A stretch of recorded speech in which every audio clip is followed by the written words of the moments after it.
It was just before dawn on the 30th of March 2019, when a police forensic team finally halted at a patch of disturbed earth in a field outside Gudja, a rural village in the small island nation of Malta.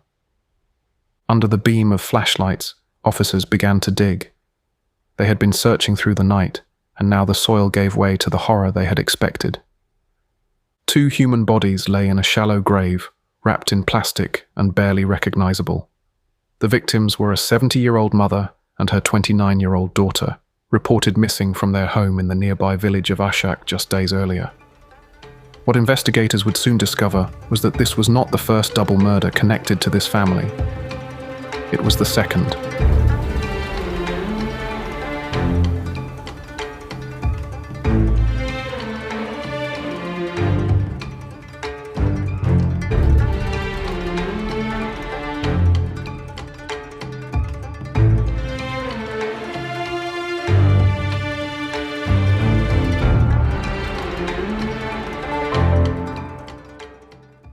Maria Lourdes Benici was 70 years old in the spring of 2019. A lifelong Maltese resident, she lived in the quiet village of Ashak, a community of a few thousand people, surrounded by flat farmland and stone chapels. Known to friends as Lourdes, she was a mother of 2 and a familiar figure on her street, Tric Santa Maria, St. Mary Street, where she kept a neat, modest home. Those who knew Maria understood that life had not been easy in recent years. Her husband, Paul Benici, had been absent from the family for nearly 2 decades, ever since a serious conviction had sent him to prison in the early 2000s. In his absence, Maria had effectively raised their children alone. By 2019, her son, Joseph, was 38 and living next door with a long-term girlfriend, while her daughter, Angela, 29, still lived at home with Maria. Despite the age gap between the siblings, mother and daughter were very close. Angela was the younger child, practically the baby of the family, and had grown into a bright young woman under Maria's care. Angela was widely liked in Ashak.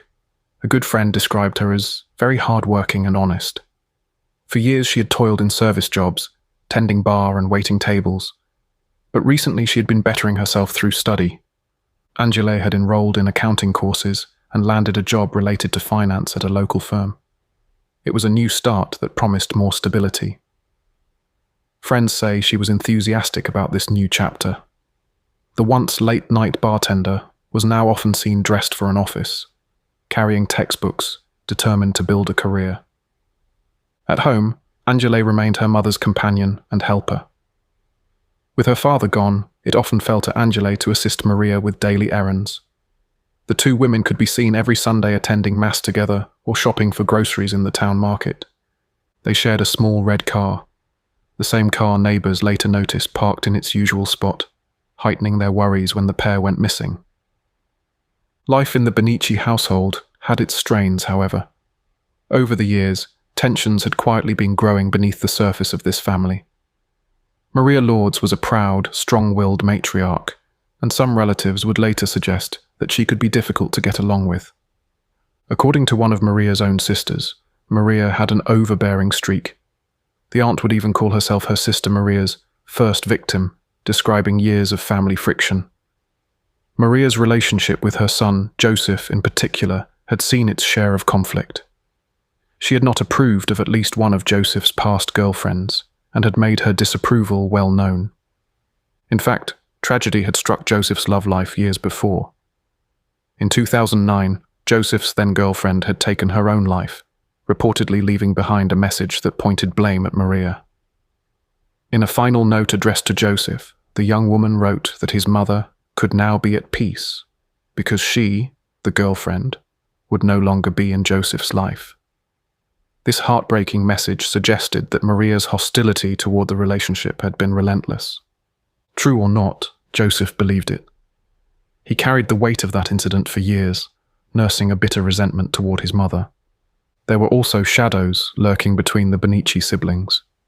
In the years before 2019, Joseph and Angela's once warm brother-sister relationship had soured dramatically.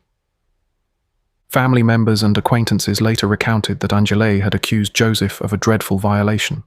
She claimed that, when she was a child, Joseph had sexually abused her. Those allegations had never been brought to the authorities at the time, and within the family they remained an open wound. Some relatives refused to believe Angele's claims. One aunt would testify that she dismissed them outright, citing Angele's personal life as evidence against them. Joseph, for his part, flatly denied any abuse. But Angele did not drop the matter. According to a person close to her who later spoke with police, in recent years Angele had even threatened to publicly expose her brother unless he helped her financially. She had wanted money to buy a car, the police were told, and when Joseph hesitated, she used the dark secret between them as leverage. If this account is true, it paints a picture of a family riven by distrust and desperation. Joseph felt cornered by his sister's accusations. Angele felt wronged by something that had never been acknowledged through justice. And presiding over this tense household was Maria, a mother trying to keep the peace, but with strong opinions of her own that often put her at odds with her son. Such were the troubled dynamics in the Benici family in March 2019, though very few outside the home had any inkling of them. Outwardly, to neighbours and acquaintances, Joseph Benici was a quiet, polite man, a familiar sight around a shack as he went about his work as a flower delivery driver. He doted on his pet animals and would help his sister with car repairs whenever she asked. Neighbours found him kind and respectful. Some even knew him as a good boy who had never caused trouble. As for Maria and Angele, they too seemed to be leading ordinary lives. On Tuesday, March 26, 2019, the two women carried out their usual morning routine at home in Ashak.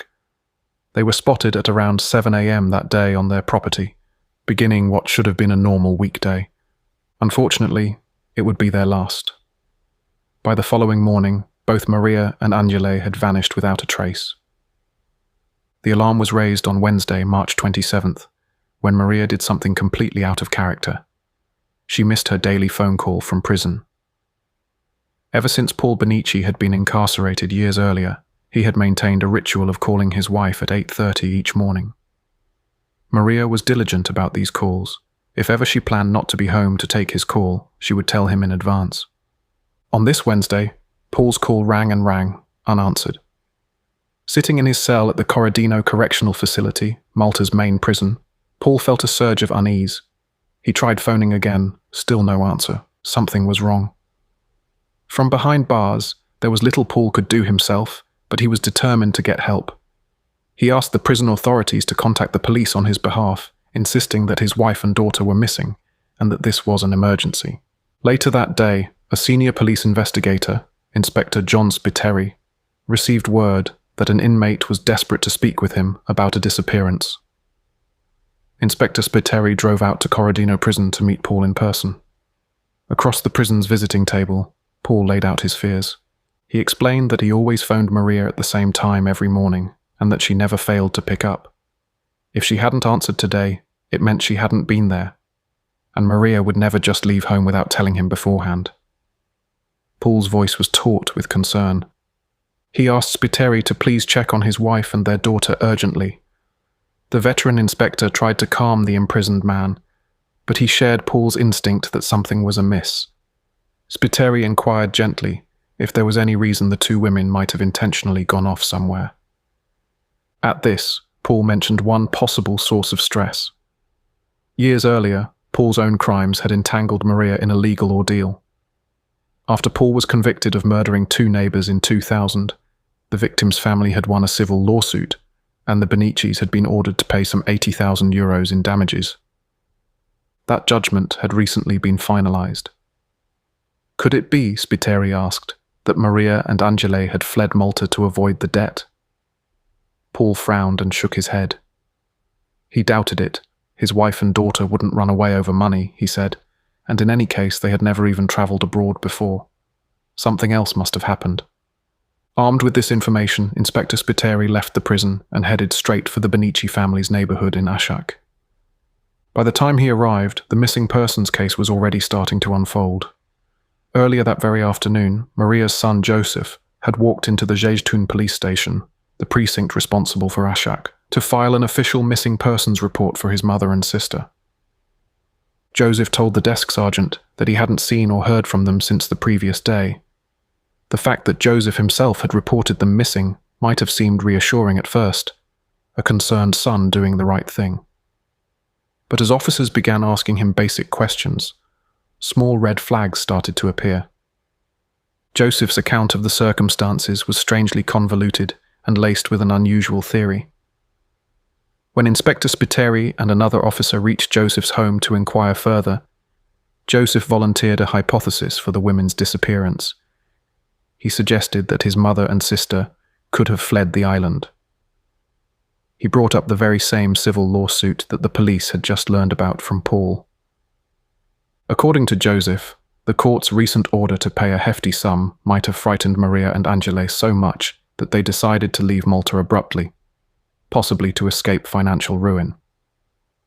The civil case was decided, and they dumped it on me, Joseph lamented to the officers, sounding aggrieved. They might have taken off, he theorized, leaving him saddled with the debt. It was an odd and somewhat jarring explanation, to say the least. Maria and Angele had never left Malta before. In fact, as investigators soon confirmed, neither woman even possessed a passport. Why would they suddenly flee the country without a word? And why would a loving mother and daughter abandon their own son and brother to face an €80,000 liability alone? Joseph's mention of being dumped on by his missing family struck Inspector Spiteri as a peculiar choice of words. It hinted at underlying resentments, as if Joseph felt himself a victim of his mother and sister's actions. Beyond that, other parts of his story simply didn't add up. To piece together a timeline, police spoke with people who had last seen the Benici women. As it turned out, the last confirmed sighting of Maria and Angele was around 7 a.m. on Tuesday, March 26th, at their home. They had evidently spent Tuesday night at home as well. The Benici's own security cameras had recorded both women moving about inside the house that evening, dressed comfortably in their pajamas. But curiously, the footage stopped at around 9 p.m. and never resumed. When investigators checked the system, they discovered that the cameras had lost power at that time. Joseph, when asked, casually mentioned that there had been a power trip. The electrical circuit breaker had flipped off on Tuesday night. He implied it was nothing unusual. Yet to investigators, the abrupt blackout of the home security system at what might have been the very window of the women's disappearance looked highly suspicious. Another detail gnawed at Inspector Spiteri's instincts. As he and fellow officers spoke with Joseph at the house he shared with his girlfriend, right next door to his mother's residence, they noticed a strong, sharp odor lingering in the air. It smelled like petroleum, perhaps kerosene or some similar fuel. The scent seemed strongest around Joseph's garage and the yard. When pressed about it, Joseph offered an explanation with a shrug. He kept some animals, he said, and he used petroleum to ward off ticks and pests. It was a plausible use in rural Malta. Some farmers do use kerosene as a crude disinfectant. Still, the experienced Inspector Spiteri filed that away in his mind as yet another oddity. Given the other inconsistencies, Spiteri quietly began to wonder if the son's concerned facade was concealing something sinister. By now, what had begun that Wednesday as a routine missing person inquiry was escalating into a full-fledged investigation. The Malta police force publicly announced that Maria and Angele were missing, releasing their photographs and asking for any information on their whereabouts. Local media picked up the story. In a small country like Malta, news like this spreads quickly. A 70-year-old mother and her adult daughter both vanished out of the blue from a sleepy village. For many, the initial assumption leaned towards some mishap or accident, perhaps a car crash on a remote road, or they had gotten lost or injured on an errand. But as we heard, neighbours soon noticed that Angele's car was still sitting in front of the house, eliminating one common scenario. There were no reports of hospital admissions or travel bookings for the two women. The case was bewildering. As days passed with no sign of Maria or Angele, fear in the community deepened. Family members rallied to help the police. Several of Maria's sisters, the Benici women's aunts, tried to assist however they could. They spoke with Joseph and accompanied him to check the house, hoping to find some clue. Nothing obvious emerged. The home was undisturbed, and the women's personal belongings like purses and phones seemed to be missing along with them. On the surface, It almost looked as if mother and daughter had stepped out and never returned. But the investigating officers kept circling back to Joseph's interviews.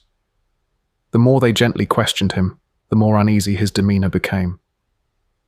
By Friday, March 29th, 2 days into the search, the police were treating Joseph less as a grieving relative and more as a person of interest. They brought him in for further questioning, going over his story again and confronting him with the inconsistencies. Detectives also spoke with people who knew Angela well, hoping to learn if she had discussed any plans or troubles before disappearing.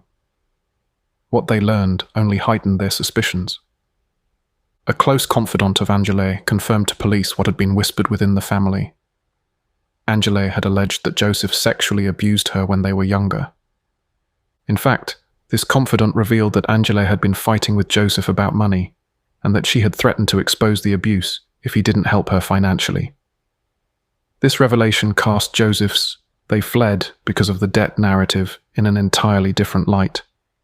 Investigators saw a possible motive.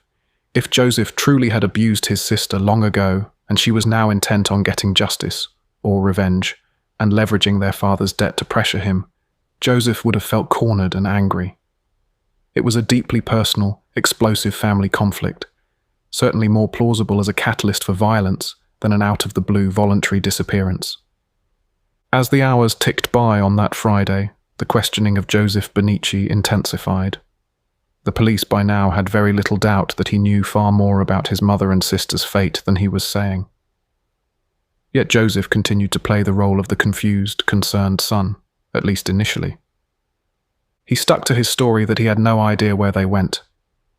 At one point, noticing that Joseph's longtime girlfriend was distraught over the whole situation, officers allowed Joseph a brief private conversation with her, hoping perhaps that in an unguarded moment he might say something revealing. The couple spoke in a nearby room. Almost immediately, Joseph's girlfriend, Amanda, burst into tears, audible even to the officers outside. Something had been said, something devastating enough to make her sob openly. The police listening knew this could be the moment their suspicions were confirmed. They stepped back in and confronted the son gently but firmly. It was then, as the young woman's crying echoed down the hall, that Joseph Benici's composure shattered. He lowered his head and in a quiet, broken voice, gave the words investigators had been waiting for. "I made a mess," he murmured. "It's a complete mess." In that moment, the mystery of Maria and Angela's disappearance transformed into a murder investigation. Joseph confessed to the police that he had killed his mother and sister. He agreed to cooperate, and though visibly anguished, promised to lead detectives to where he had concealed their bodies, on the condition that he would not have to look at the site himself. It was now past midnight, early on Saturday, the 30th of March. Joseph directed the authorities to a remote plot of land between the villages of Gudja and Santa Lucia, about 2 miles from the Benici home. It was an open field, partly overgrown, which Joseph had access to. Family land, as it turned out, on which he kept some of his animals. In the pale light of approaching dawn, officers fanned out across the field with spades, guided by Joseph's indications. Before long, they came upon fresh, uneven mounds of earth. Digging down, they uncovered the remains of Maria and Angela, laid together and covered over with soil. The 2 women had been shot to death and partially buried. Plastic bags had been tied over their heads, and a sprinkling of white powder, quicklime, had been thrown in, apparently in a crude attempt to hasten decomposition or mask the odor of decay. The scene was brutal, yet eerily methodical. They radioed back the grim confirmation. The missing mother and daughter had been found, and they were no longer alive. When news broke that the women's own son and brother was in custody as the confessed killer, Malta was stunned. To the public, parricide and fratricide, the killing of a parent or sibling, are among the most incomprehensible of crimes. Maltese society, like many others, puts family bonds on a pedestal. Violent crime in general is rare on the island, and murders within a family rarer still. And the Benici case carried an even stranger twist of fate. As media reports quickly reminded the country, this was not the first time the Benici surname had been associated with a double homicide. Almost 20 years earlier, in May 2000, Joseph's father Paul had shocked the same community by shooting dead two of their neighbors outside their home. Paul had allegedly been embroiled in a long-standing feud with the couple, Joseph and Carmela Daly, and on that day he snapped, reloading his shotgun and firing point-blank into their heads. The police had found Paul moments later, waiting calmly next door with the murder weapon in hand. Convicted in 2005, Paul Benici was serving a 31-year prison sentence for the Daly double murder. Now, unbelievably, his own son had confessed to carrying out a double murder of his mother and sister. 2 generations of the same family, 2 separate deadly rampages. The grotesque symmetry was not lost on anyone. Neighbors in our shack were left reeling. Many had vivid memories of the Daly killings by Paul. That violence had once seemed an isolated tragedy. But for history to repeat itself within the Benici family, and in such an intimate and horrifying way, it defied comprehension. In the immediate aftermath of Joseph's confession, investigators pressed him to explain, in his own words, why he had done this. What could drive a 38-year-old man to execute his own kin in cold blood? Over the course of hours of interrogation, and later in formal statements, Joseph attempted to elucidate his motive. The root cause, he said, was anger. Years of anger that had been building up inside him. He spoke of a profound resentment toward both his sister and his mother, born from those long-running family conflicts. Angele's accusations and her threats to expose him had pushed him to a breaking point. He felt that she was determined to ruin his life, hell-bent on having him sent to jail, as his father Paul would later put it bluntly. Joseph insisted that her allegations were false and that Angele was using them to manipulate him. At the same time, Joseph harbored fury toward his mother, Maria. In his view, Maria had helped destroy his chance at happiness with his former girlfriend years ago, and even in more recent times, Maria had never been pleased with Joseph's choice of partners. The long shadow of Joseph's ex-girlfriend's suicide loomed large in his mind. He told the police about the note she left in 2009, a note accusing Maria of essentially driving her to death. To Joseph, it was evidence that his own mother had cared more about breaking up his relationship than about his happiness, to the point that it contributed to a tragedy. Whether or not that was a fair interpretation, it had festered within him.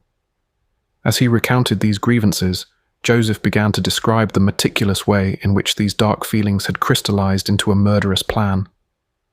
Investigators were astonished at the level of preparation that Joseph now admitted to.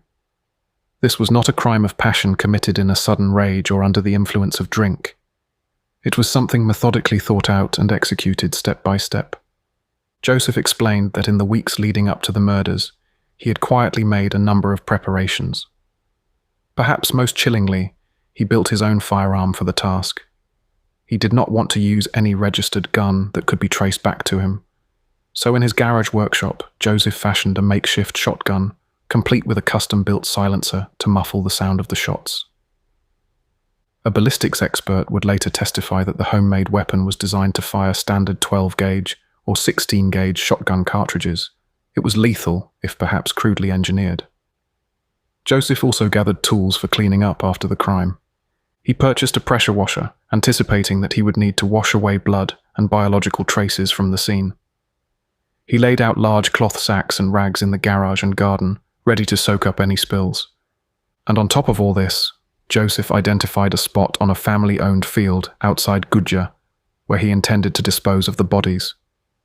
He started digging a pit there in advance, disguising it as just another bit of farm handiwork. The sheer cold-blooded foresight of these actions would later horrify the court. As prosecutors described, Joseph had planned the double murder down to the very last detail. On the night of March 26, 2019, Joseph decided that everything was in place to carry out his plan. His mother and sister were both at home next door, settling in for the evening. At around 9 p.m., under the cover of darkness, Joseph set his plan in motion. He left his own house and quietly went to the main electrical panel that supplied his mother's home. With a deliberate flick, he tripped the circuit breaker, cutting off the power and plunging his mother's house into darkness. Inside, Maria and Angela would have been perplexed, but a power cut was not an uncommon inconvenience, so they naturally set about trying to fix it. Angele, the younger and more mobile of the two, volunteered to check the electrical mains, which were located in or near the garage at the back garden. Unaware of any danger, she threw on some shoes and headed out into the garden with a flashlight, making her way toward the circuit box. Joseph was waiting, hidden in the shadows. As Angele stepped through the doorway into the garden, Joseph came up silently behind her, raised his improvised shotgun, and fired 2 shots point blank into the right side of her head. Angele crumpled to the ground. Incredibly, despite the severe wounds, she was still alive, perhaps clinging to consciousness for a few moments in shock. Joseph realized that his sister might survive or scream, so he swiftly grabbed a heavy tool he had brought, a large mallet, and brought it down with ferocious force onto Angela's head. The blows crushed her skull. This time she did not move again. Maria, still inside the house, must have heard something, perhaps a muffled thump or a cry, because she came looking for her daughter. In the darkness, she would have been anxious, calling out for Angele. Joseph intercepted his mother at the garden threshold. In the same merciless fashion, he aimed the shotgun at Maria's head and shot his mother twice at close range, then struck her with the mallet to ensure she was dead. In the span of mere minutes, the 2 women lay lifeless on the cold ground of the garage. Joseph was now a double murderer. According to his own later account, after the deed was done, he felt a surreal sense of detachment. He methodically went about the next steps of his plan. He wrapped plastic bags around the victims' heads to contain the blood, tied them securely, and dragged the bodies into the garage. Despite all his planning, the scene was inevitably messy. Blood had pooled and spattered on the concrete floor. Joseph took out the cloths he had prepared and began to mop up as best as he could. He then fetched his new pressure washer and rigorously hosed down the garage floor and any surfaces that had evidence of the violence. It was now late at night. The courtyard and walls of the house glistened with water and dilute blood, but in the darkness no one noticed. Satisfied that he had eliminated the obvious signs of homicide, Joseph carefully locked up the house. Astonishingly, he then returned to his own home next door and went to bed, lying down beside his unsuspecting girlfriend, as if nothing was amiss. In the early hours before dawn, once his girlfriend was sound asleep, Joseph rose again to finish the job.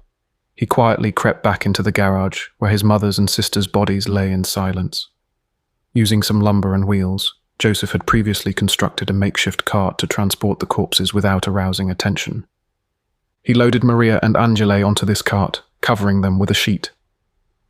Under cover of darkness, Joseph then hauled the bodies out of the house and into his vehicle or a trailer, and drove them to the field outside Gudja. The pit he had dug yawned in the earth, ready to receive its victims. He placed his mother and sister in the hole and covered them with soil.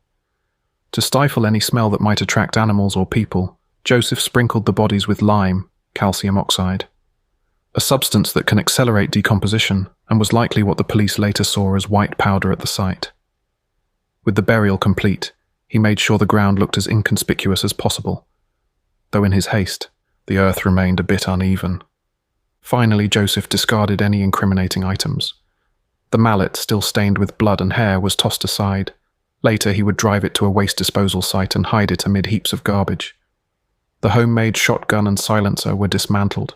The pieces were either hidden or likewise disposed of. The exact method wasn't immediately clear, but by the time police searched the premises, the weapon was no longer there. The 8 spent shotgun cartridges that his device had fired were gathered up too. Joseph likely destroyed or hid those as well, not wanting any ballistic evidence left behind.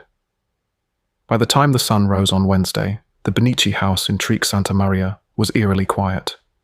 Maria and Angele were nowhere to be seen, and thanks to Joseph's grim overnight labours, there was little sign that a double murder had taken place there the evening before. Of course, as we know, this calm was short-lived.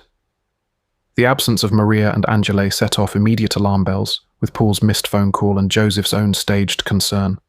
And within 48 hours, Joseph's carefully laid plan began to crumble. In the months that followed, as the case proceeded through Malta's justice system, layers of the Benici family's dark history were peeled back in court. During the compilation of evidence, a pre-trial process in Maltese courts, akin to a preliminary hearing or grand jury, Prosecutors and police presented the detailed findings of their investigation to a magistrate. The goal was to convince the court that there was more than enough evidence to indict Joseph Benici on charges of murder and related crimes. These hearings, which took place in April and May of 2019, unveiled publicly for the first time the full story of what had happened in Ashak. One by one, witnesses took the stand to recount their knowledge of the case. Joseph had been charged with an array of offences, 2 counts of willful homicide, as well as charges for filing a false police report, concealing evidence, hiding the victims' corpses, unlicensed possession of a firearm, and the manufacture of a firearm and silencer without a license. Perhaps the most riveting and disturbing testimony came not from forensic experts, but from Joseph's own relatives. Paul Benici, the imprisoned husband and father who had first raised the alarm, was brought to court under guard to testify in late April 2019. What he said revealed a family torn by bitterness and took many by surprise. Paul, now in his mid-60s, spoke in a blunt and unapologetic manner. He recounted how Angela and Joseph had been at odds in recent times. According to Paul, his daughter despised her brother and had been hell-bent on having him sent to jail over the abuse allegations. Paul admitted that Angela had confided in him about the alleged rape. She told him once that Joseph had raped her when she was a girl. But instead of showing sympathy for his murdered daughter, Paul's testimony cast her as vindictive. He told the court he had even feared that after he himself died in prison, Angela would ruin Joseph's life by pursuing those abuse claims publicly. In Paul's eyes, his daughter was cruel and relentless toward her brother. Even more startling were Paul's words about his late wife, Maria. He described Maria as always stirring up trouble, a woman who nagged and needled others incessantly. He seemed to place blame on Maria for much of the family's turmoil, even suggesting that she was responsible for conflicts that led to violence. At one point, Paul offered a general comment that sent a chill through the courtroom. "You do not do that sort of thing for no reason," he said of the murders. It sounded almost like a justification of his son's heinous act, as if to say Joseph must have been pushed to the brink by the victims themselves. Coming from the father of the victims, such a sentiment was shocking. Paul did not stop there. In an almost surreal turn, he pivoted to discussing his own crimes. He openly acknowledged that he had killed their neighbours back in 2000 because of his wife, implying that Maria's provocations had driven him to shoot the Daly couple. He claimed Maria egged him on or inflamed the feud until he exploded in violence. Listening to this, one Maltese reporter described Paul as speaking with a measure of rancour toward his murdered wife. Even now, he could not forgive her. He bitterly noted that Maria hardly visited him in prison anymore and seemed to prefer spending time with Angela on the outside. Altogether, Paul's testimony painted a grim picture of the Benici household, a place where grudges festered, where loyalty was fractured, and where even the patriarch, himself a convicted murderer, sympathized with the killer of his own family members. Other family members who testified provided additional nuance, if not much comfort. Maria's sisters, Joseph's aunts, spoke of Joseph as a generally good, hard-working man, someone who had never given them reason to suspect he could be violent. She confirmed she was aware of Angela's abuse allegations against Joseph, but personally did not believe them. This aunt also criticized Maria's character, echoing Paul's sentiment by claiming that Maria treated people poorly. The aunt felt she had been a victim of Maria's difficult personality in the past. From these accounts, a theme emerged. Some members of the extended Benici family, remarkably, seemed to place much of the blame for the tragedy not on Joseph, but on the victims, especially on Maria. It was a jarring inversion of sympathy to hear in a courtroom setting. Not everyone saw Joseph through such forgiving eyes, though. Prosecutors certainly did not. They saw a man who had committed an unforgivable act of premeditated murder against 2 unsuspecting women who had trusted him as family. If Joseph felt pushed, the prosecution argued, there were legal and humane ways to resolve those disputes. Instead, he had chosen the path of a cold-blooded killer. Amanda Camilleri, Joseph's girlfriend of 9 years, also testified at trial. She provided a perspective that was almost the polar opposite of the prosecution's portrayal. Amanda described Joseph as nothing short of an ideal partner. He had rescued her from a previous abusive relationship, she said, and had always been an amazing person in her eyes. She insisted that Joseph had shown her only kindness and love. She never once suspected him capable of violence. Amanda did acknowledge that she was aware of Angele's accusations against Joseph. She had heard about the sexual abuse claims, but she did not give them credence. If anything, she implied that Angele's behavior toward Joseph was unjust. Amanda's testimony, emotional and heartfelt, likely saved Joseph from seeming like a one-dimensional monster. It suggested that, in at least one domain of his life, he was gentle and caring. By the end of April 2019, the magistrate had heard enough evidence to decide that Joseph Benici should stand trial for the willful homicide of his mother and sister. The case was moved up to the criminal court. Joseph, via his defense lawyers Franco De Bono and Marion Camilleri, entered formal pleas of not guilty to all charges. Despite his earlier confession to police, Joseph now chose to contest the charges in court, as is his legal right. This meant a jury trial loomed, and with it the possibility, indeed likelihood, of a life sentence if he were convicted on the murder counts. Over the next 2 years, the case proceeded slowly through Malta's legal system. Joseph's defense team filed a number of technical objections and pleas to the indictment, routine attempts to challenge parts of the prosecution's case. Throughout this period, Joseph remained in custody, held at Corradino prison, the very same facility where his father Paul continued to serve out his sentence. One can only imagine the fraught encounter if father and son ever crossed paths behind bars. It's not known whether the prison kept them strictly apart, but it's certain that within those walls now resided 2 generations of Benici men, each guilty of double murder. The final act of this tragedy came in 2022. Facing overwhelming evidence and perhaps seeking a glimmer of leniency, Joseph Benici abruptly changed his plea to guilty in the spring of that year. Rather than put Malta through a sensational jury trial, Joseph's lawyers engaged in plea negotiations with the Attorney General's office. In exchange for Joseph's admission of guilt on all charges, both the defense and prosecution agreed to recommend a set term of imprisonment, thus avoiding the maximum punishment of life in prison. On the 23rd of May, Joseph, then 41 years old, stood before Mr. Justice Aaron Bugeja in Valletta's court and formally pleaded guilty to the murder of his mother and his sister. The judge then delivered the agreed sentence. Joseph was condemned to 36 years in prison. In addition, he was hit with a substantial financial penalty, a fine of nearly €19,000, and the court ordered the confiscation of any weapons or vehicles registered in his name. The sentence was just shy of what might be considered life in the Maltese context.